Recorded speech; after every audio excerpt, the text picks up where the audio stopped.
Hello, నా పేరు doctor Shreya, మాత్రిక fertility centre, Hanamkonda, Warangal.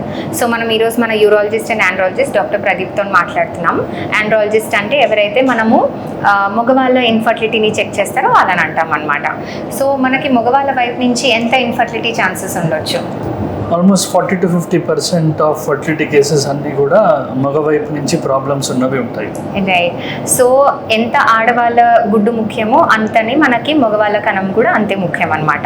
So కామన్గా చేసే టెస్ట్ అందరికీ తెలుసుకి కణం పరీక్ష చేస్తాము అనేసి. ఆ సెమెన్ అనాలిసిస్లో ఏం పారామీటర్స్ చూస్తాము?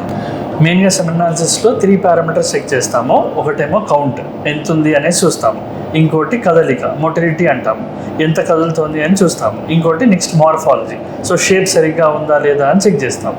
వీటితో పాటు ఇన్ఫెక్షన్ కూడా ఉందా లేదా అని అందులో తెలుస్తుంది. రైట్.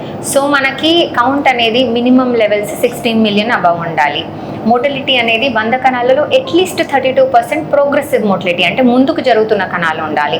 మార్ఫాలజీ అంటే 100లో అట్లీస్ట్ 3-4 అన్నా మనకి తలకాయ తోక బాగున్నవి ఉంటే మనం చిన్న ట్రీట్మెంట్స్ ఇవ్వగలుగుతాం అనమాట. ఇన్ఫెక్షన్ ఎట్లయినా స్ట్రిక్ట్ నో మనకి రెండు వైపులు, అమ్మాయి వైపు అయినా అబ్బాయి వైపు కణం ఏమైనా ఇన్ఫెక్షన్ ఉంటే డెఫినెట్గా ట్రీట్మెంట్ జరగాల్సిందే.